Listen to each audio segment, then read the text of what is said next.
Olá, sejam muito bem-vindos ao podcast que eu gosto de chamar de Sinceramente, o nosso momento de reflexão semanal e o meu diário de pensamentos. Alguns meses atrás eu fiz um episódio falando sobre os tipos de apego, que basicamente se dividiam em 3 estilos. Um é o seguro, que é quando você se apega e desapega normalmente, de forma normal, na sua vida, de forma saudável, melhor dizendo, e os outros 2 tipos seriam o ansioso e o evitador. Eu explico de acordo com alguns psicólogos nesse outro vídeo, então é interessante você dar uma olhada antes de assistir esse aqui. Hoje eu queria dar continuidade a essa conversa. Como eu disse no outro vídeo, esses são os 3 tipos de apego, falando de maneira geral. Além do tipo seguro, que é um adulto saudável, como ele reage a apego, o estilo de apego seguro, mais saudável, tem também o ansioso e o evitador.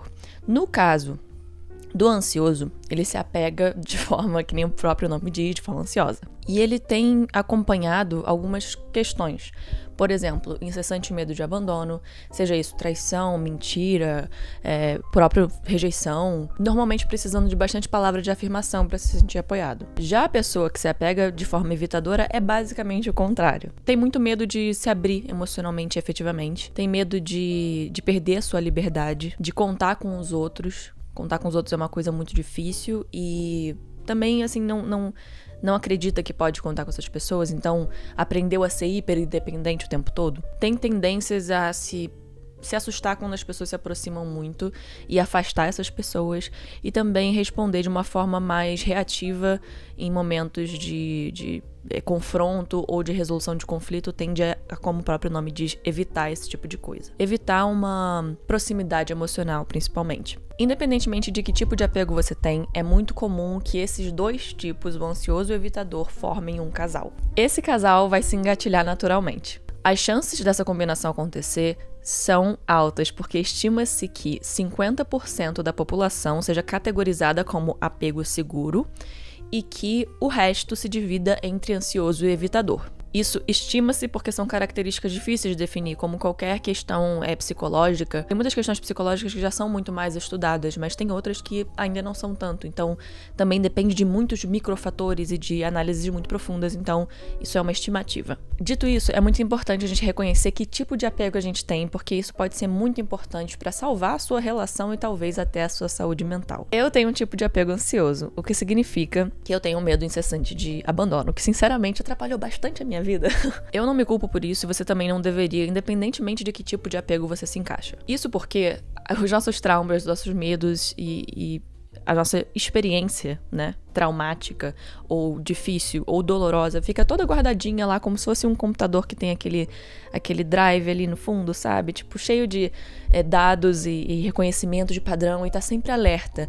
Então, isso é muito mais subconsciente e instintivo do que parece. Desde que eu entendi que eu tinha um estilo de apego ansioso, eu entendi também que provavelmente eu ia buscar por pessoas que tivessem o estilo oposto. Ou seja, muito provavelmente eu ia me atrair por pessoas com o estilo de apego evitador. Porque dessa forma, o meu subconsciente consegue confirmar para si que todos os meus piores medos são verdade. Então, basicamente, se eu me atraio por uma pessoa que é evitadora e isso me engatilha naturalmente porque essa pessoa se afasta ou muda de comportamento, ou eu, como um estilo ansioso, aprendi a microanalisar cada passo para poder tentar me prevenir deste tal abandono, desta tal rejeição.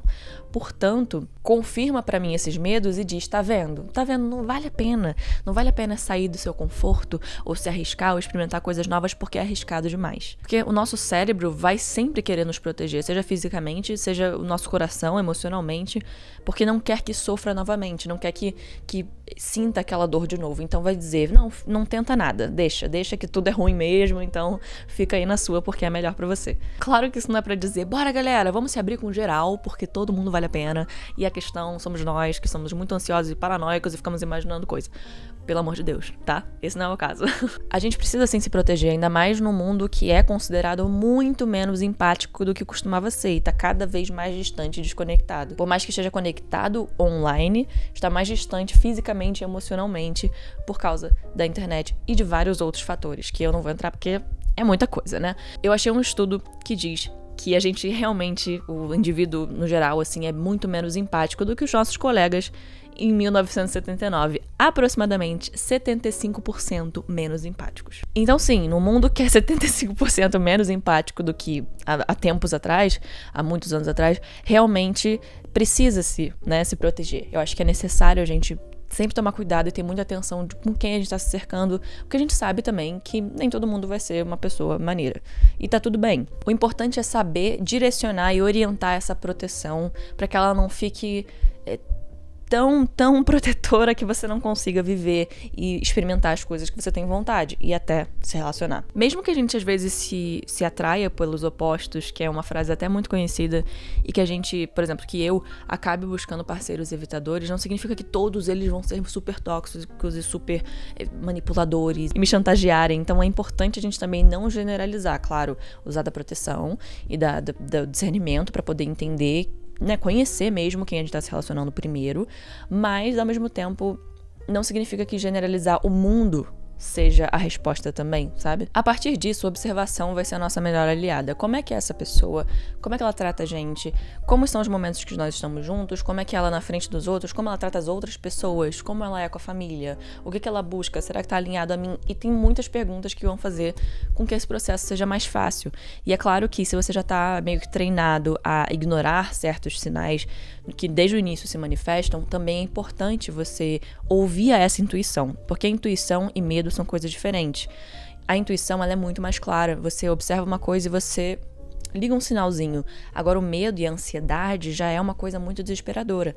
Então, é importante ter esse discernimento de é a minha intuição dizendo que isso é um sinal de uma coisa. E é importante olhar pra isso versus, ai meu Deus, todo mundo é um lixo, eu vou me machucar e me desesperar e achar que tá todo mundo contra mim. E por aí vai. No mundo menos empático, é importante que a gente exercite exatamente isso. A gente tente entender o outro da melhor maneira possível e se colocar no lugar dele. Mas no caso dos ansiosos, nós já somos muito mais empáticos. A gente tem essa tendência a ser mais empático, às vezes até super empático. Então também ter cuidado com esses extremos, entende? Porque se o seu estilo é um ansioso, provavelmente você já sabe muito bem ser empático, você já tá até acostumado a isso. O importante talvez seja focar em certas perguntas. Por exemplo, quando vem uma coisa muito forte, um medo muito forte, uma situação que te engatilha de alguma forma, se perguntar se isso é medo ou se de fato está acontecendo. Também validar e reconhecer as suas emoções, o que está acontecendo aqui dentro, o que houve que tá gerando esse borbulho, essa erupção, e buscar essa aprovação e esse amor em você, que você tá buscando muito externamente, que você fala, eu preciso que essa pessoa me fale agora que eu sou importante. Virar pra você e dizer, peraí, eu tenho essa ferramenta aqui também.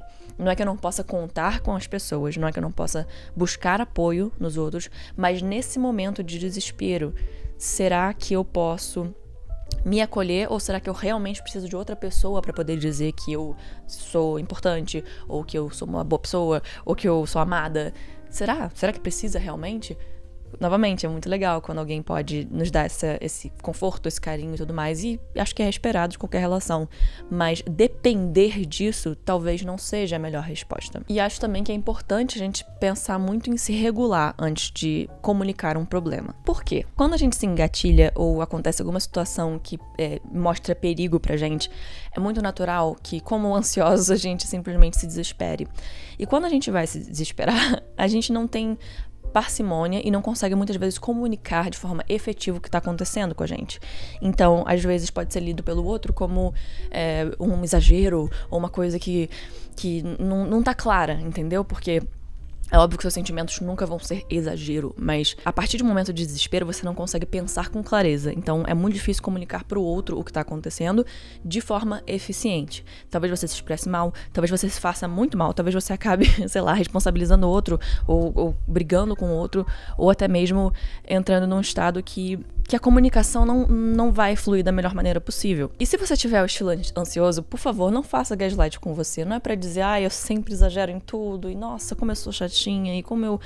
Não é esse o ponto, tá? Porque esse tipo de autocrítica só te leva mais fundo nesse buraco. Se você começa a dizer, nossa, eu sou o problema, eu exagero em tudo, eu me sinto mal e a culpa é minha e eu sou isso, eu sou aquilo, você não sai nunca. Isso vai piorando tanto a situação que você pode chegar a níveis mais extremos e começar a engatilhar outras coisas. Então é muito importante que você se mostre compaixão nesses momentos, principalmente. Porque você está passando por um momento difícil, ou mesmo que sejam segundos, às vezes, ou minutos, aquilo ali é importante e precisa ser olhado por você.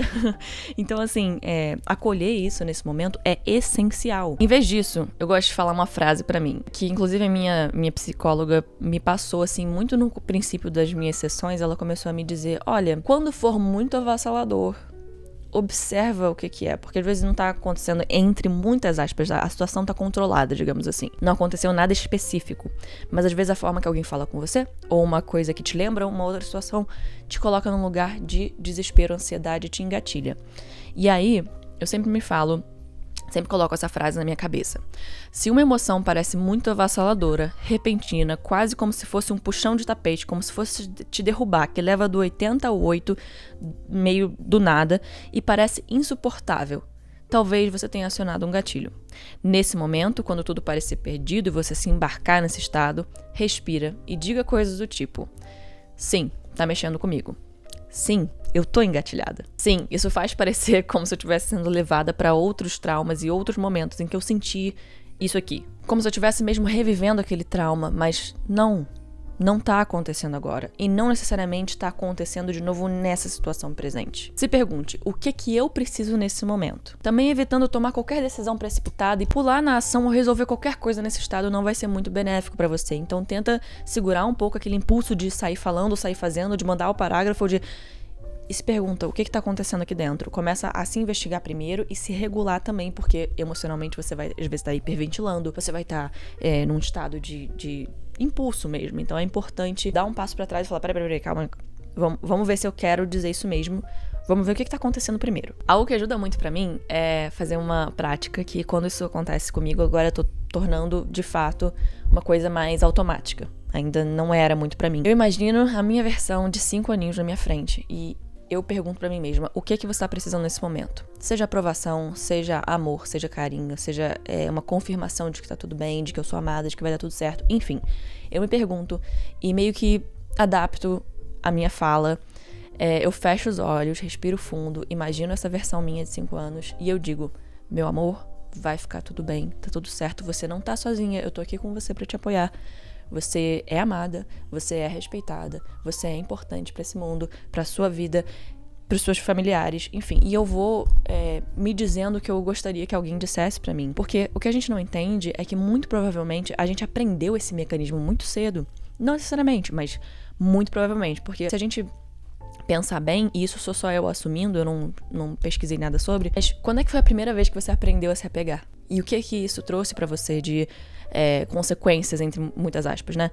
Porque não necessariamente foram consequências negativas, mas se esse estilo de apego foi desenvolvido em você, foi porque algumas experiências foram te levando a entender, eu tenho que me apegar dessa forma, senão pra mim eu me machuco, senão pra mim é ruim. Então eu não sei porquê, mas vem na minha cabeça a minha versão de 5 anos. E eu também acho que é muito mais fácil eu imaginar uma criança, porque eu tenho muito mais empatia. Se eu for me imaginar agora, às vezes eu não vou ter tanta empatia, porque eu sou uma adulta, então, sabe, já entra meio que nesse lugar. Agora, se eu for uma criança de 5 anos, eu já tenho muito mais, compaixão e também me cria um carinho ali muito maior, sabe? Não que eu não tenha carinho com a minha versão de 27, porque ela é uma querida. Mas a de 5 cria esse lugarzinho do tipo, caramba, eu não falaria assim com uma criança de 5 anos. E pode parecer bobo e meio tipo, pra que eu vou sabe? Mas funciona muito pra mim e eu acredito que pode funcionar muito bem pra você, porque falando parece que não vai fazer nada por você. Mas quando você faz, e pelo menos quando eu faço, eu já sinto no meu corpo se acalmando. Eu já sinto tipo, caramba, essa situação não é sobre necessariamente o outro, ou sobre eu não ser amada. É sobre isso, é sobre o que eu preciso ouvir naquele momento, ou que eu preciso, que tipo de apoio eu preciso naquele momento. E é muito legal você poder trazer isso para suas relações, você dizer, olha, fulano, quando eu estiver nesse estado, é interessante que eu escute esse acolhimento, que eu escute essa confirmação, porque pra mim é difícil. Quando eu me engatilho, eu entro num estado muito forte, então é legal se você puder me ajudar nisso, e se você disser, tá tudo bem, tá tudo certo, enfim, e reafirmar. Isso vai funcionar diferente pra cada pessoa. Vai ter gente que vai precisar de espaço, que não vai dizer, fulano, eu preciso de espaço, eu preciso agora 5 minutos pra poder repaginar aqui, depois a gente volta e a gente conversa. E você aprender a respeitar isso também, sabe? Então, eu acredito de verdade que num relacionamento em que já é meio complexo por natureza, né? Por serem pessoas que acabam se engatilhando sem querer naturalmente, que é importante, sim, a comunicação ser mais clara do que nunca e ser bem empática, principalmente. Ser bem carinhosa, ser bem tranquila e não embarcar muito nisso de mas você fez isso. E, tipo, isso serve pra qualquer relação, eu acho, sabe? Eu acho que quando você vai conversar, às vezes é difícil, né? Porque você vai ouvir coisas que te machucam ou falar coisas que machucam o outro. Mas é importante se lembrar que existe um momento mais adequado pra poder conversar com calma. Então, que seja esse momento, e não no momento da confusão. E é claro que a gente não vai poder evitar discussões e brigas, porque isso faz parte da vida, né? Mas eu acho que se vem de um lugar de carinho, se uma pessoa se importa com você e você se importa com ela, mesmo que vocês tenham estilos opostos, não significa que tá destinado ao fracasso. Na verdade, significa que existe um trabalho ali que tem que ser em conjunto pra poder fazer aquilo ficar mais palatável pra ambos e que pra vocês parem de se engatilhar.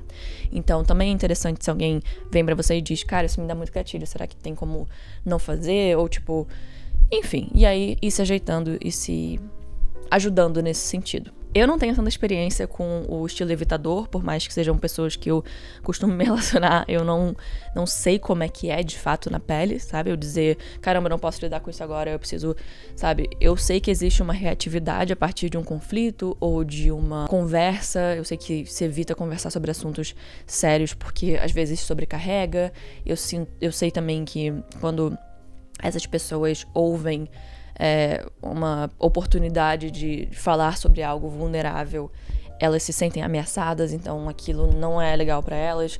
Enfim, tem muitas questões. Eu não tenho essa experiência de vida, então não me sinto confortável pra dizer assim, sem pesquisar. Mas se vocês quiserem, eu vou trazer um episódio específico para os evitadores e você pode deixar seu like que eu vou fazer, tá bom? Você pode me seguir nas redes sociais, @solcortesiano, não se esquece de se inscrever aqui embaixo, e também o podcast está disponível em todas as plataformas digitais. Foi um prazer estar com você de novo. Semana que vem, quinta-feira, às 6 horas da manhã, tem mais um episódio de Sinceramente. Um beijo!